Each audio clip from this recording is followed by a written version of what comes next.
This chapter is it's funny and it's very educational, in fact. So this is a game, guys, that will demonstrate to you the 3 different types of players and which type you have to be to win your games. So we have Mr. Metallic, Mr. Pink, and Mr. Orange playing a chess game. Mr. Metallic and Mr. Pink are together against Mr. Orange. And here, as you can see, we have the chessboard. And you're gonna guess which player has more logic, which player is more pragmatic, which player uses the imbalance. So try to guess during the game. We have first white plays the normal e4. But before they play e4, here's the dialogue between Mr. Metallic and Mr. Pink. Mr. Metallic, any reasonable move leaves us 0.12 to 0.18 ahead. I will go for that 0.18 figure. This is the 0 point figure, you know, this bar on the side of the board, the engine valuation, okay? So that's why Mr. Pink said, I want to play one e4. Does this hang anything? No. So far so good. Are we threatening anything after one e4? Not yet. But once we get our bishop and queen out, we will shred the sucker. Okay, one e4 is good. There you go. 1 e4. The response from Mr. Orange will be, they gained central space. This is what he's saying to himself, okay? And when you're playing a game of chess, you're basically talking to yourself to find the best move. So Mr. Orange, they gained central space, freed their light squared bishop and queen. As you can see, they have space to get both of the pieces out, and took control over the d5 square.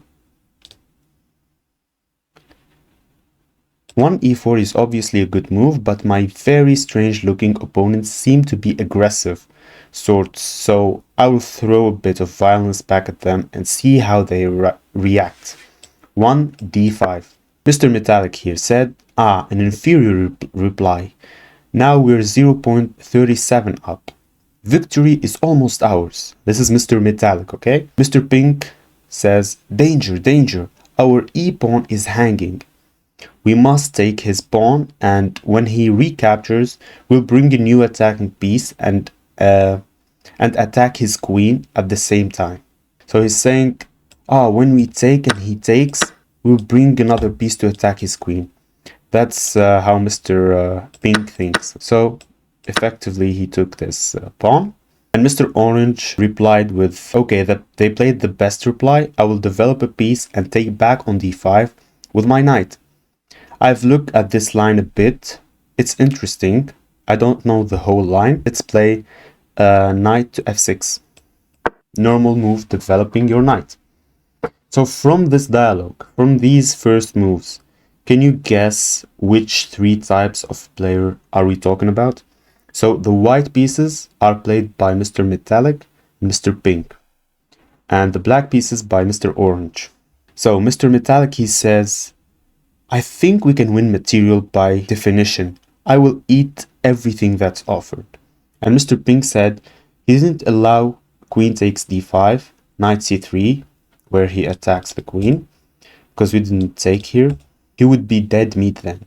Now I think we can win a pawn with c4. True, in that case he can attack our queen with 3 bishop to g4, but we could attack him right back with f3. Am I good or what? So c4 is played. So this is a very aggressive move. He's trying to take the center, but really he's just trying to create threats. He's not really thinking long term. Mr. Metallic is always thinking about, this move, that move. This gives us a small advantage, 0.35. So now I'm gonna tell you guys who are these Mr. Pink, Mr. Orange, what types of players they are, and then I'm gonna go ahead and tell you the rest of the game. Okay, let's start with Mr. Metallic. In an age where every serious player has a powerful chess engine, you can find it on chess.com, lead chess when you analyze your games, I've watched a chess pandemic appear that's unlike anything that's ever been seen before. While following live grandmaster games, the masses of chess fans all suffer from a shared chess psychosis. They think they know exactly what's going on. Topalov plays some extremely complex move and thousands right. Topalov is 1.02 up, he's going to win. They are parroting their engine's assessment. They're just looking at the bar. 1.02 is not always remarkable. When you look at the chessboard, you might see it's even, or maybe white is winning. But the engine will tell you that black is actually a bit better in some cases. So you're not an engine. You should not think like an engine. You should not always review your games and try to become an engine and think like one, because you're not, and you could never think like an engine, okay? That's Mr. Metallic. Of course, once these computer-enhanced fans take part in over-the-board tournament, their false reality quickly crashes and burns, because they only see the eval bar and they think they know chess. But they can also be brought down to earth by a few words from a good chess teacher. All he needs to ask is, what's going on here? And suddenly, an honest student will realize that he's deceived himself, since he hasn't mastered the imbalances. He can't answer the question in any deep and penetrating manner. So, when you tell someone what's going on here, how does the position look? Any position. If he has the eval bar, he can simply say, okay, white is better, white is winning, it's a draw, whatever. But you have to see the position for real by yourself.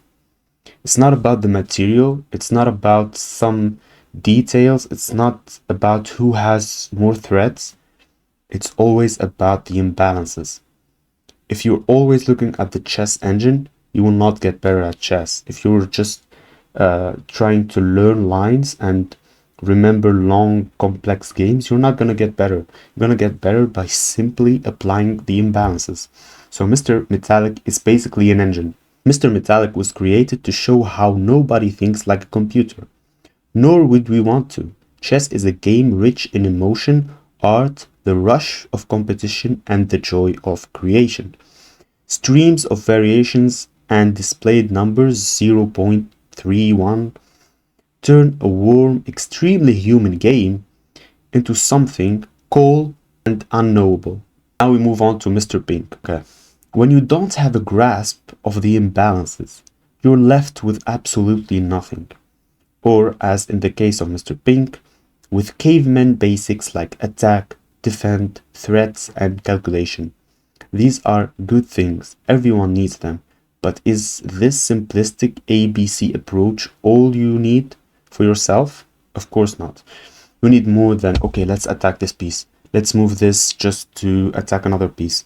Let's defend this piece. This is not chess, okay? This is not strategic thinking. And finally, Mr. Orange. We want to be Mr. Orange, okay? Listen carefully. Though Mr. Orange couldn't calculate quite as deeply as the opponents, he saw far more than either of his foes. Imbalances gave him a well-rounded positional education that offered him a solid understanding of both quiet static positions and sharper dynamic ones. Looking at the game, we still didn't complete the game, we'll look at it later on, but I want you to know which type of player you want to be on this board. You want to be Mr. Orange, okay? Go back and look at the game.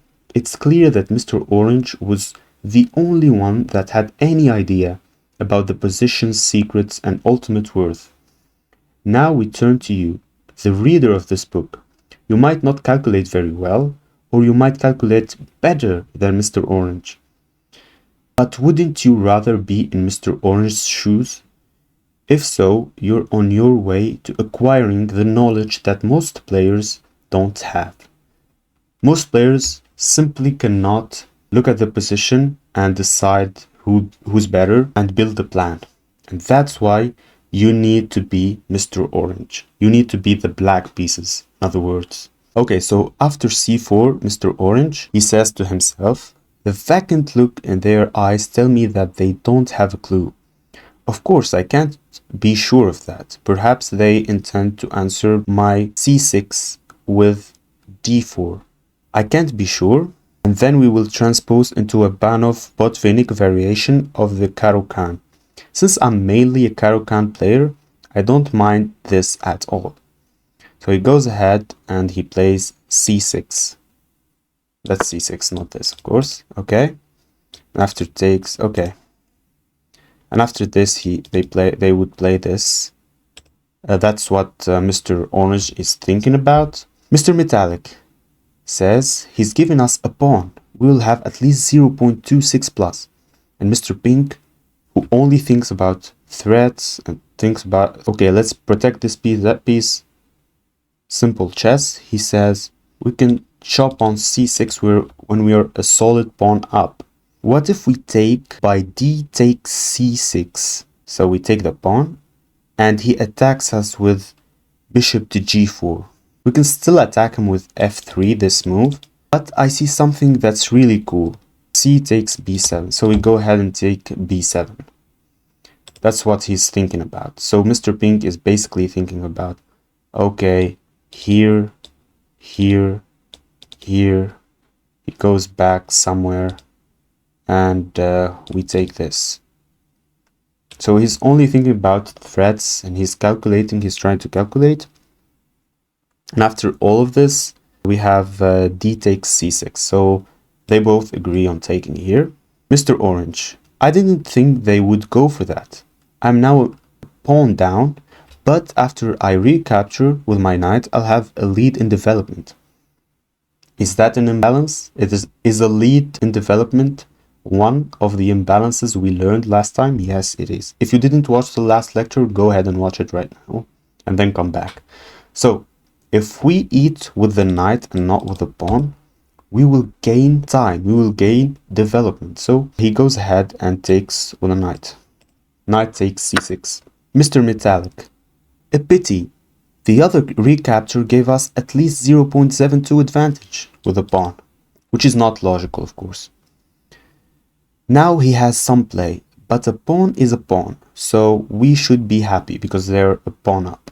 Mr. Pink, so we're already a pawn up. Does he have any threats? Just bishop to g4, but we can answer with knight to f3. All we need to do now is get our guys out, castle, and our extra pawn will win in the endgame. Isn't that what the grandmasters always do? So he goes ahead and plays knight to c3.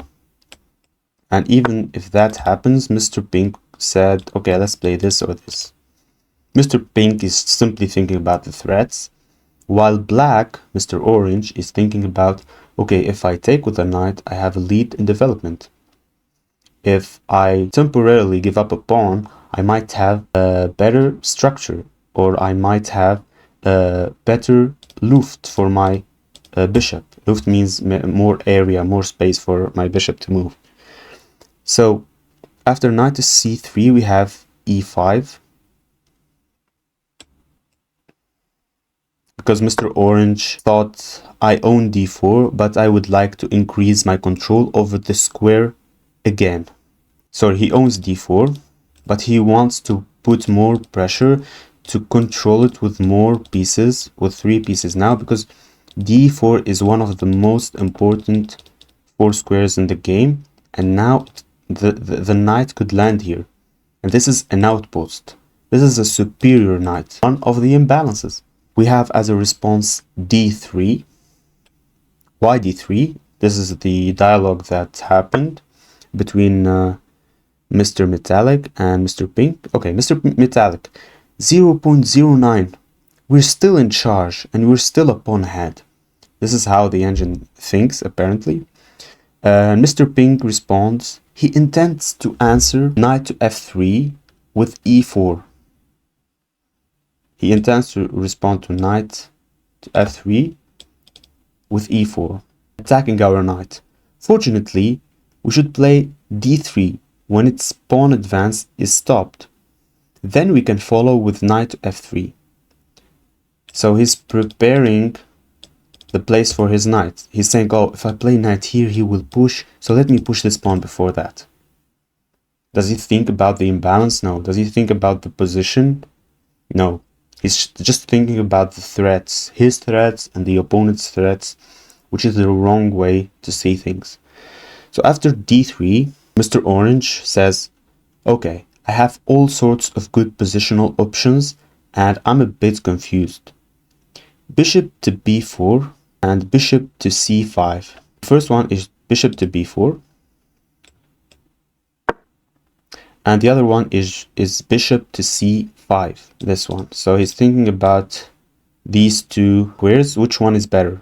Both look promising, though I don't really want to shop on c3. He doesn't really want to take on c3. But since after bishop takes c3, he would suddenly cover the d4 hole. Because if white plays any move and then takes, this d4 is no longer an outpost for our knight. So that would be sad. Instead, I will try bishop to f5, the other bishop to f5, targeting this backwards pawn, which is a liability here, because it's not protected by any other pawn. So let me put pressure on it. Mr. Metallic is still thinking like, oh, 0.26 up and an extra pawn. It is still looking good for us. Okay, that's Mr. Metallic. Mr. Pink, can we make any threats? Queen to f3 hits his bishop, but knight to d4 defends it. So he's still thinking about attacking. So he's still thinking about threats. Queen to f3 to attack the bishop. Yeah, but knight to d4 protects it. Knight to d4 is a great move here because it protects and attacks at the same time, and it's an outpost. That's the long-term goal of black. So Mr. Pink is still thinking the wrong way, and finally he plays knight to f3 because he doesn't have to worry about pawn to e4 as we said previously, because he pushed this pawn, so he cannot worry about that. And after that, Mr. Orange says it's hard to go wrong here. I can play queen to d7 followed by castling, queen to d7 and castle, and then have the rook and the queen controlling this file. He's thinking about controlling an open file and castling the king, because king safety is the most important thing. Always remember that, guys. If you're attacking your opponent, always think, can he destroy me by a quick counter attacking my king and checkmating me? So black here is thinking, okay, how can I move my king to safety and increase the pieces attacking his pieces? Okay, let me play this queen here and then castle long. Then I have a great attack on his king and my king is safe. Finally plays e4 in this position. And the reason is this move gives him time to castle. He can move the bishop here and castle. But we don't want him to have the time to castle. We want to always pressure him. So instead he pushes this pawn, e4. In response, we have this dialogue. Mr. Metallic, white remains 0.17 ahead, 0.17 ahead with knight to h4. Let's do it. Besides, I think we're doing well after knight to h4 and then bishop to g4. So he's thinking, okay, let's play knight to h4 because according to the engine, this gives us 0.17 points, you know. We're still better, slightly better. And after g4, we have f3. And he cannot take because it's defended by this. So that's what Mr. Metallic, the engine, is saying. But in the end, Mr. Pink is always thinking about the threats. So he says, yeah, knight h4 does attack his bishop, but after bishop to g4, he just attacks us back. Besides, aren't knights on the rim supposed to be grim? That's right. Or was that dim? Well, in any event, I don't like it at all. Putting the knight on h4, he's talking about the h4 move. Knight h4, bishop to g4, f3, the line I showed. He takes f3, knight takes f3, bishop to c5. He's calculating in his head. When his threat of rook to e8 at the end scares me to the death. Let's just take on e4 and go into a pawn up endgame. always thinking about the pawn up endgame and holding on to that pawn, not thinking about the position at all. But so Mr. Metallic says, but I see lots of other variations after king to d7. Let me show you. Mr. Pink, no, we're playing d takes e4 and that's that. Let's move on to the endgame with a pawn up. And indeed they take on e4. And in response we have knight takes e4. Mr. Orange is explaining this knight takes e4 move. I can take on e4 or take on d1. Both look good since any opening of this position has to favor my lead in development. Remember, I will take on e4 and see if he wants to capture on d8 and bring my rook into play. I will see if he wants to capture on d8. That will bring my rook into the game. See how he's thinking? I will give him the option. He seems like he wants to exchange pieces. He seems hungry for the exchange. He's not patient. So he will certainly go ahead and take my queen. And after that, I'll bring my rook. And even if he doesn't, it's not the end of the world. My position is still very good. So in response, Mr. Metallic starts giving long lines. Okay, let's play bishop to e3. Then he responds with bishop to b4, queen b3, queen f6, rook to c1, bishop to h3, long lines. This keeps us 0.22 up. So Mr. Pink says, say what? I didn't understand any of those moves. It all looks insane. Who would play a move like bishop to h3? Like he's not understanding the line. He cannot use his brain to understand and go deep like that in the position because he's simply not an engine. Mr. Metallic is an engine. That's why he's giving long lines. So Mr. Pink suddenly says, you're starting to freak me out, Mr. Metallic. Instead of that garbage, let's just play bishop to e2 and try to castle. He's being simple here. Let's just castle, let's just do it. Mr. Orange. Okay, he's going to castle. I have to play with as much energy as possible, or he will get his house in order. This is very important. King security. Let's use the imbalances and not let him castle because he's in trouble now. We cannot let him castle. Bishop to b4. The knight is pinned. If you castle here, I will just take. And after takes, I will take, and you lose the rook. The rook is trapped. The best response here is here, but I'll still take the rook. I'll still win. I cannot castle now, but I still win. So yeah, this is what happened. Bishop to b4 by black, by Mr. Orange. We want to be Mr. Orange, always remember. And here Mr. Metallic, in response, is furious. He's calculating long lines. Okay, queen to b3, knight to c5, queen to b3, knight to c5, protecting this, queen to d1, bishop takes c3, check. So long lines. Mr. Pink, why would we move our queen to b3 and then back to d1? So Pink is calculating like an old simple man playing chess. He doesn't know his rating. He never played on chess.com. He doesn't really know what chess is about. So he says, why go here and after here go here? That doesn't make any sense. Why would we move our queen to b3 and then go back to d1? You're spouting gibberish. Bishop to d2 is clearly the way to go. Bishop to d2. Why? Because he's saying, okay, he's threatening to take this. Let me put my bishop here and protect this. At the same time, he cannot exchange the queens for now. So that's a good thing. In response, Mr. Orange says, he threatens to trade a lot of stuff. So I will capture on d2 and leave him in a nasty pin. There we go. Knight takes d2. Then knight takes back on d2. Knight jumps in the heart of the white's position. Knight to d4. That's a very important square. Very good attacking position by the black pieces. Attacking with 4 pieces at the same time. White plays rook to c1, and in this position, black simply castles. I'm winning. Everything is good. I'm attacking with 4 pieces. The only thing is missing is my king, absolute safety. Let's castle the king. Let's be sure that we're gonna win. The author doesn't give a lot of information about the rest of this game. He doesn't give any dialogue, but he continues the game.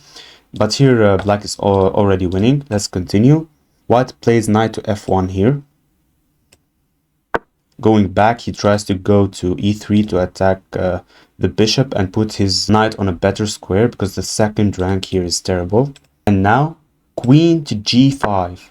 Finally, the queen joins the party and it's making space for this great rook to finish it off, to put the last signature on the great piece. Knight e3 as expected and rook a to d8. Now just too many pieces are attacking. White plays h4, he's threatening the queen.